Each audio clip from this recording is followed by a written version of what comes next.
Well,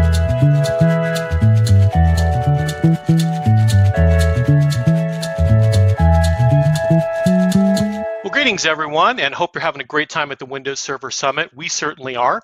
I'm Jeff Woolsey, and I'm here with my colleague Steve Ekren. Steve, you want to say hello to everybody? Hello, everybody. We are excited today to talk about Windows Server Hyper-V Deep Dive. This whole reason for this topic was so many of you right now are looking at deploying Hyper-V, in some cases migrating to Hyper-V. I'll let you figure out why, but we're getting a ton of interest in Hyper-V. And I've had a lot of people saying, you know what, I really could use a primer. It's been a while since I looked, and I'd like to understand a little bit better the architecture, how performance and scale work, live migration, HA, the new features that we have in Windows Server 2025 Hyper-V, such as cluster live migration, network selection, Hyper-V and GPUs, and so much more. So we're going to get right into it because we've got a lot of content. And let's start with the Hyper-V architecture. Now, when you look at Windows Server running on bare metal, you'll notice it's a host, there's a user space, there's kernel space, and it's running atop directly on hardware. When you enable Hyper-V, you essentially go and enable the role either via the add roles or through PowerShell. You basically enable the Hyper-V role, you reboot the system, and upon reboot, you're running on top of the hypervisor. Now, the hypervisor is a thin layer of software that sits between the hardware and one or more operating systems. Its primary job is to provide isolated hardware environments called partitions. The hypervisor controls and arbitrates access to the underlying hardware. So, for example, it enforces memory access rules, policy for CPU usage, and ownership of devices. It provides simple inter-partition messaging, and it exposes a simple programmatic interface called hypercalls. So that's the very thin layer at the hypervisor. And when I say thin, by the way, it's been a while since I looked, but I can remember that the first hypervisor we shipped was so small it fit on a floppy disk.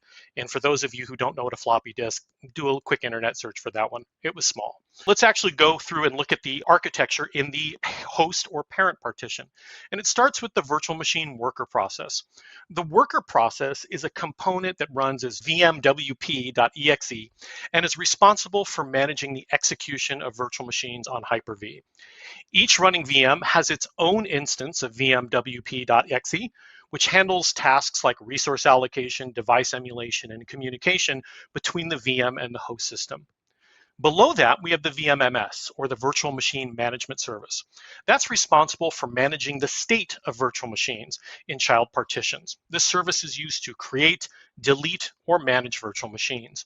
And then sitting next to it, you'll see WMI. That's the Virtual Machine Management Service, which exposes a set of Windows Management Instrumentation, or WMI-based APIs for managing and controlling virtual machines. And PowerShell, in case you're wondering, builds on top of and calls down to WMI. Now let's get to the VID. Now we're down in the kernel space.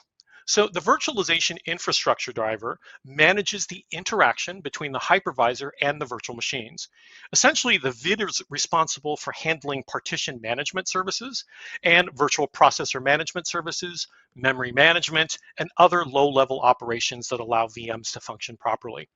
And then we have WinHV, Windows Hypervisor. Now, this is a bridge between a partitioned operating system's drivers and the hypervisor, which allows drivers to call the hypervisor using standard Windows calling conventions. So that really covers the host, or what we call the parent partition. Now let's actually look at the guests and actually talk about I/O. And let's start by talking about I/O using synthetic devices.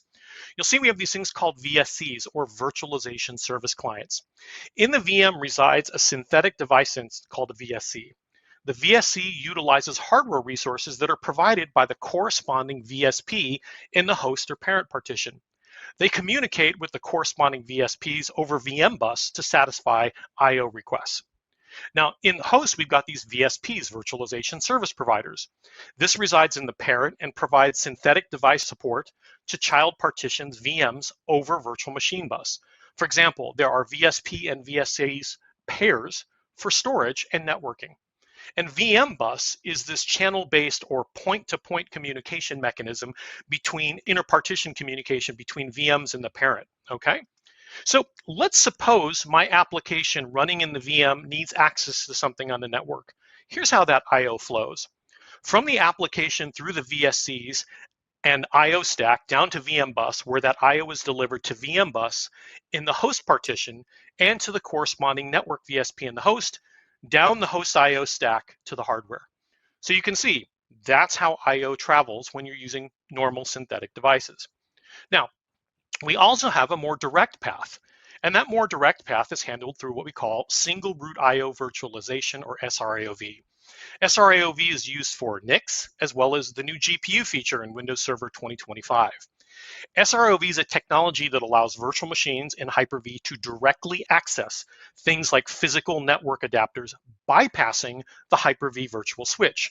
This improves network performance by reducing latency and CPU overhead.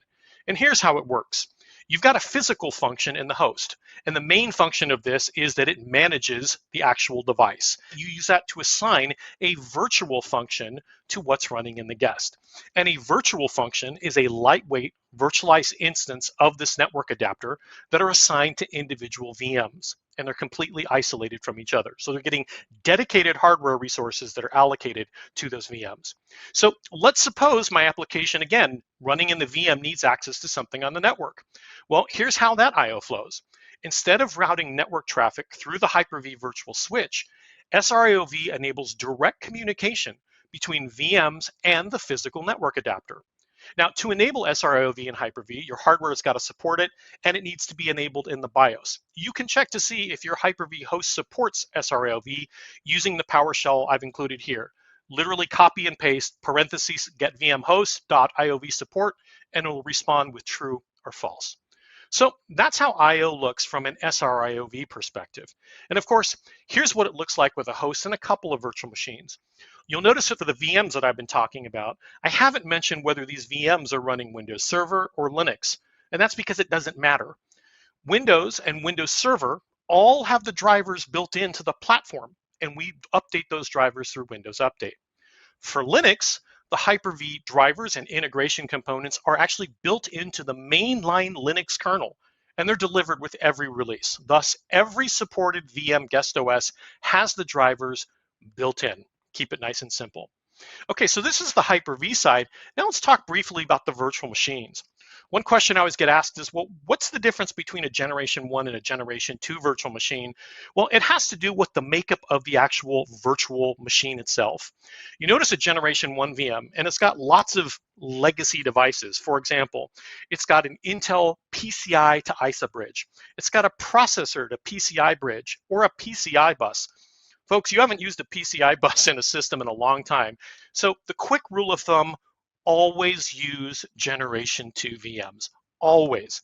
You get better performance, you get more virtual processors. You get up to 2,048 virtual processors per VM, whereas Generation 1 VMs are limited to 64. You get support for more memory. You can support up to 240 terabytes of RAM per VM, whereas opposed to Gen 1 is limited to 1 terabyte. You get improved security, you get TPM, you get UV support. You also get dynamic features like hot adder to remove virtual NICs. And as of Windows Server 2025 and Windows 11, the GUIs now default to Generation 2 VMs. So make sure that's your standard and stick with it. Now, from a physical and virtual scalability standpoints, I already tipped my cap a little bit, but the numbers are just astounding. We support up to 4 petabytes of RAM. No, that's not a typo. I don't mean terabytes. I mean 4 petabytes of RAM, up to 2,048 logical processors per host. And on the virtual machine side, we support up to 240 terabytes of RAM per VM and up to 2,048 virtual processors per VM. And when it comes to clusters, if you're using external storage, like you're using an iSCSI or a fiber channel SAN, for example, we support up to 64 nodes and 8,000 virtual machines per cluster. If you're using a local HCI and you want to use local storage, then we support up to 16 nodes. Also, while we're on the topic of processors, capabilities, and scalability, I also want to point out the processor compatibility mode, because we've had a recent change here. If you look at Windows Server 2008 R2 all the way to Windows Server 2022, we have what we call static processor compatibility mode. With Windows Server 2025, we have a much more intelligent process now. We have dynamic compatibility mode, where we actually look across all of the servers in the cluster, determine the common feature set, and deliver you the optimal solution for both performance as well as compatibility with live migration. So this is a major change with Windows Server 2025 and forward, and highly recommend if you haven't looked at this before, you're going to want to take full advantage of it. It gives you the ability, for example, to move virtual machines running on a 3rd generation Intel Xeon Scalable to a 4th generation Intel Xeon Scalable, but achieving the maximum performance. So this kind of leads me right into live migration. Now, live migration is something we've been doing for ages. It allows you to move virtual machines around for things like hardware maintenance or to use things like Hyper-V's built-in VM load balancing. And here's how it works. During the live migration setup stage, the source host creates a TCP connection with the target host. This connection transfers the VM configuration to the target host. A skeleton VM is set up on the destination host, and memory is allocated to the target VM.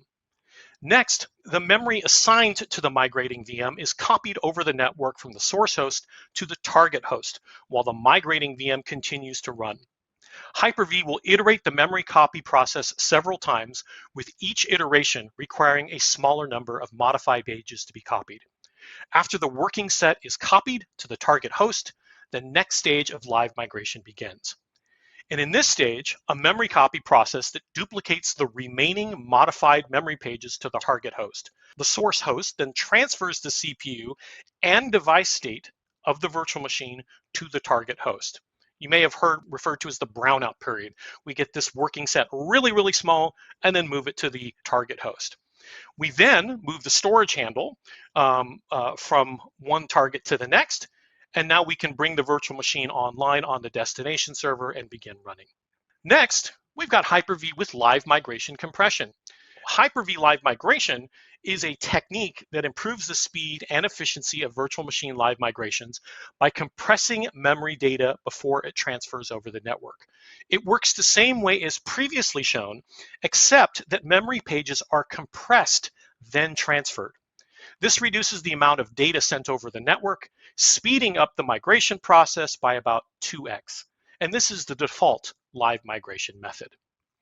Next, we have live migration over RDMA, or Remote Direct Memory Access. This is a technique used to transfer virtual machines between hosts with minimal downtime while leveraging RDMA-enabled network interfaces for high-speed data transfer. The difference here is that with RDMA, the RDMA NICs bypass the traditional TCP/IP stack. What this does is it greatly reduces CPU usage during migration and speeds up migration. This is especially useful for larger VMs.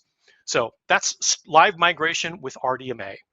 Now, we've been talking about VM live migration. Now let's talk about storage live migration, which allows you to move a virtual machine storage while it remains running, ensuring zero downtime.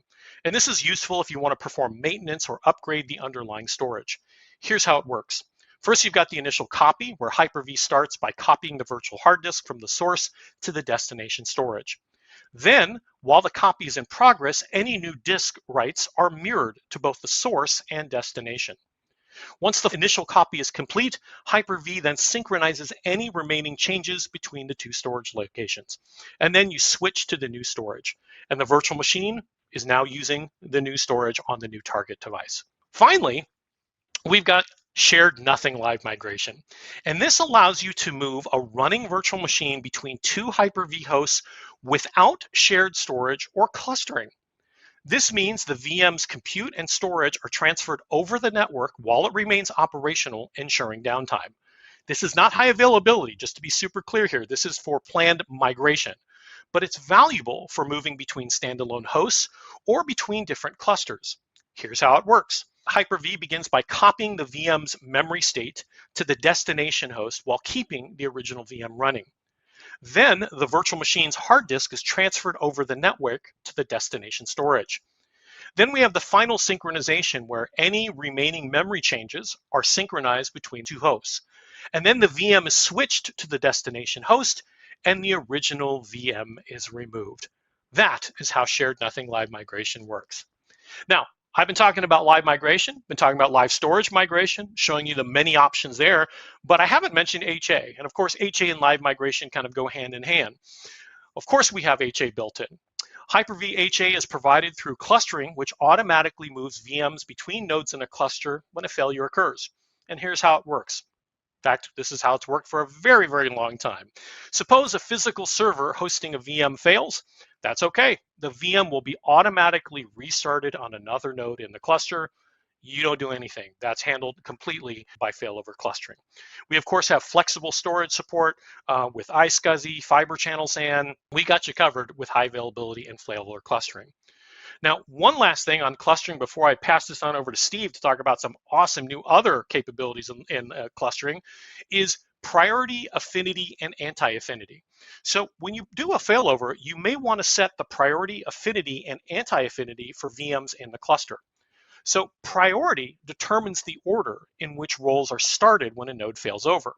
Higher priority roles are started first, ensuring that critical workloads receive resources before less important ones. For example, domain controllers and SQL servers are generally good examples of high priority VMs.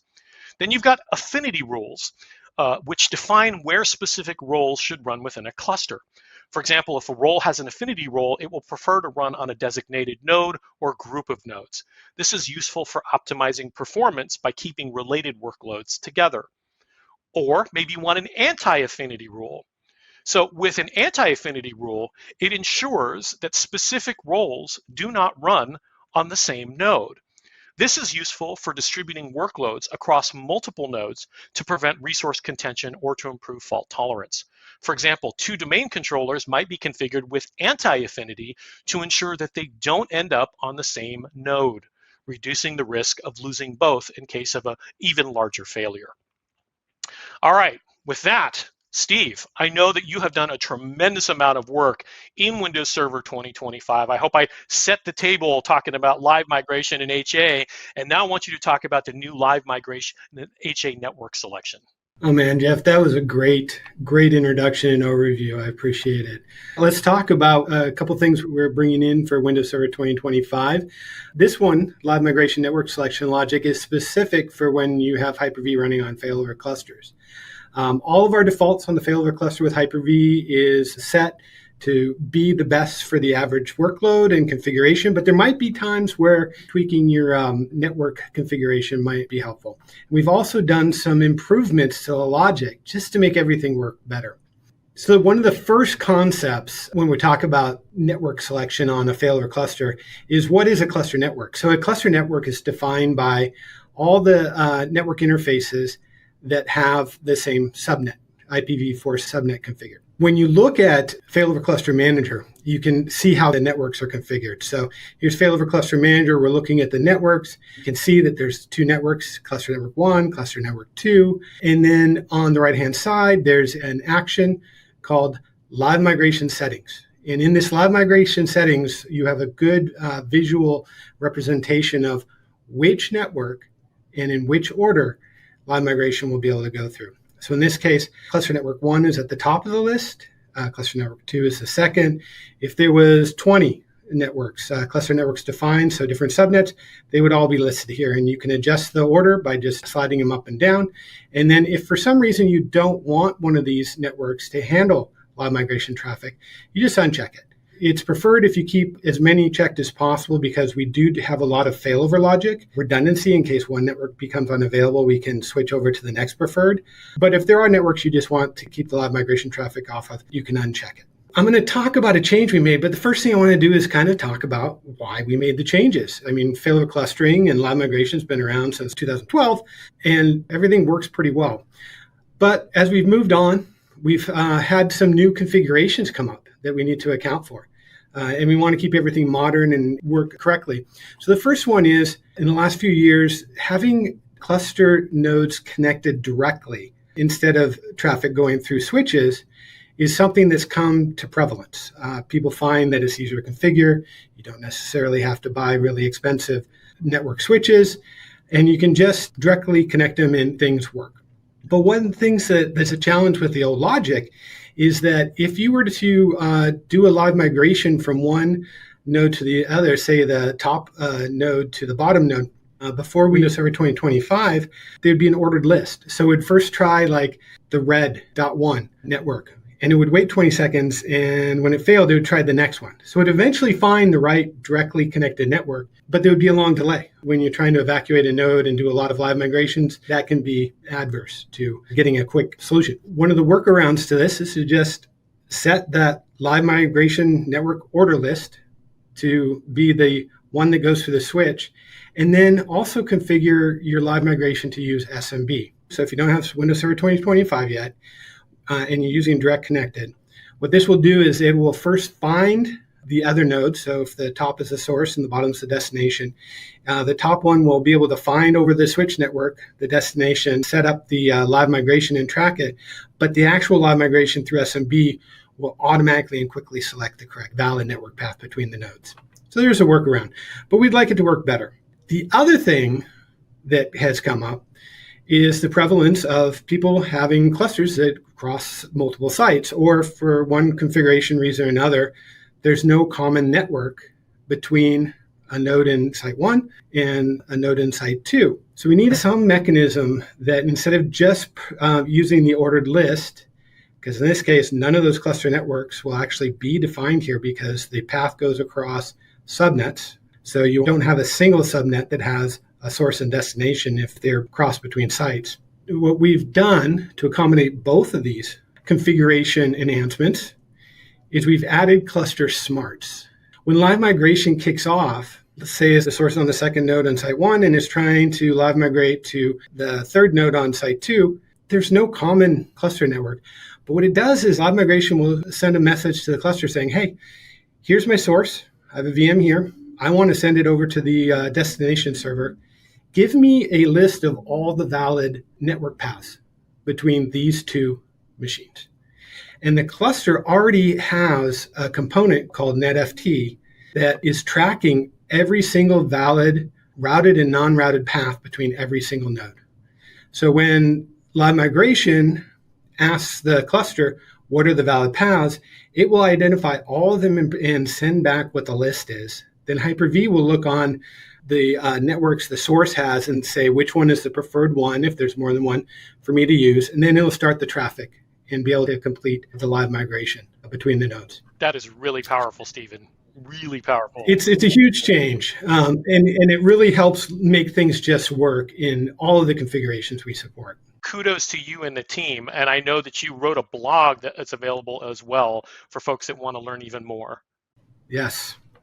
Let's talk about GPU-P real quick, because this is huge. This is cool. So GPUs are modern, and a lot of the workloads that people need to run today need the extra compute power. And GPUs provide that compute power. But there's a couple of things that are also important when you're talking about virtual machines: high availability, mobility, and also efficiency. So a lot of these GPUs are so powerful, a VM doesn't need a whole GPU most of the time. So you can use part of a GPU by using GPU-P. You can divide up the GPU into partitions and assign those partitions to separate virtual machines. And then those virtual machines can use a GPU, and in Windows Server 2025, those VMs can actually live migrate to other nodes without you even being aware of it. We're going to do a demo, but real quick, there are a couple of requirements that you should be aware of. There are specific GPUs that work in this configuration. We're leveraging, as Jeff noted before, SR-IOV, which is an industry standard protocol and method to share it. And the live migration uses that SR-IOV and the change tracking that modern CPUs have to be able to live migrate the virtual machine. So you need the right GPU. You need to be on a system that has an AMD Milan or Intel Sapphire Rapids or later, because they have that change tracking. And we have an article that has all the information in there. Work with your hardware provider to keep up to date to new GPUs that leverage this technology. So in this demo, we have 4 virtual machines. They're all running on the same host. You can see here that the virtual machines are all configured with a GPU partition. So this is using GPU-P. In each of these virtual machines, we are going to run a workload that's OpenGL. We're configuring it to run 30,000 fish in this simulator per VM running on the host, running the same GPU, but in 4 different partitions. Now, on the right-hand side, we have a command window open so we can track each live migration session, but we're going to kick off a targeted live migration of these virtual machines from this node to another node. So you see it kicking off, they're starting. It's transferring all that memory, like Jeff mentioned about moving all the memory state, the brownout. But since it's GPU and GPU-P, we're using SR-IOV interfaces to actually do that transfer not only of the CPU and memory state, but of the GPU state. As you can see here, all these fish are still moving around. We don't see a break. And as far as the fish are concerned, they don't realize their aquarium was just moved to a different facility. And anybody watching the fish don't even realize that they got moved either. So this is a huge thing for these workloads to be able to have high availability and mobility of the virtual machines. And Jeff, I just wanted to assure you that in the making of this demo, none of the virtual fish were harmed. Oh, awesome. I'm so glad to hear that. Well, thank you, Steve, for that really cool demonstration of GPU-P. 4 live migrations, all with GPUs happening simultaneously. Pretty sweet.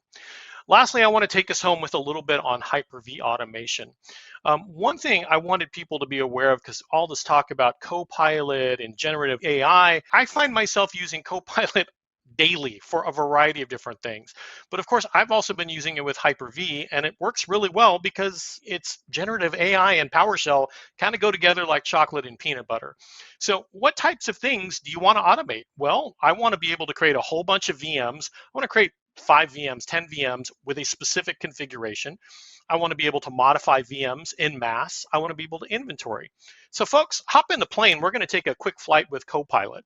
So let me give you an example of what I'm talking about. I wanted to set the default Hyper-V paths for my SAN. So I want all my virtual machines to actually reside on e:\VMs. That's where my SAN is residing. So I went to Copilot and said, please create me this script, and lo and behold, there it is. So took no time at all, real simple, beautiful thing. Could I figure this out? Of course I could have, but this did this with me in seconds.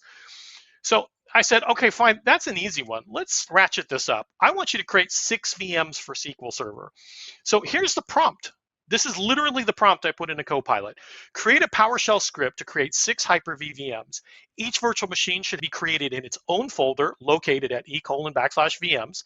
Each virtual machine should have nested virtualization disabled, 8 virtual processors, 32 gigs of memory with dynamic memory disabled, 1 100 gig dynamic VHDX, 1 2 terabyte dynamic VHDX virtual hard disk, 1 virtual DVD attached to controller location 20 with an ISO attached, and 1 virtual NIC. The name of the base virtual machine should be SQL Server and append numbers 1 to 100 to create unique names for each virtual machine. That's the prompt I put into Copilot, and lo and behold, it spat out this. Okay, folks, let me show you how awesome this is. Okay, I took that and I just pasted it right into my PowerShell window. What are you seeing here right in the terminal window? Well, it's go ahead and it's creating all of these SQL servers. You'll see it at the bottom here. There's SQL Server 1, SQL Server 2, SQL Server 3. It's just creating all of these for me. Sure, I could go through the GUI and I could manually do this, whether it's Windows Admin Center or the Hyper-V Manager or VMM. But man, Copilot just made this super easy. And just like that, I'm done. I've got 6 SQL servers. When it comes to Windows Server 2025, if you're not already evaluating it, you absolutely should be. You saw Hyper-V GPU-P support, unparalleled scalability. We barely scratched the surface of what's new in Hyper-V and in Windows Server 2025. And so with that, I just want to say thank you so much. Again, thank you, Stephen, and hope you guys enjoy the rest of the Windows Server Summit.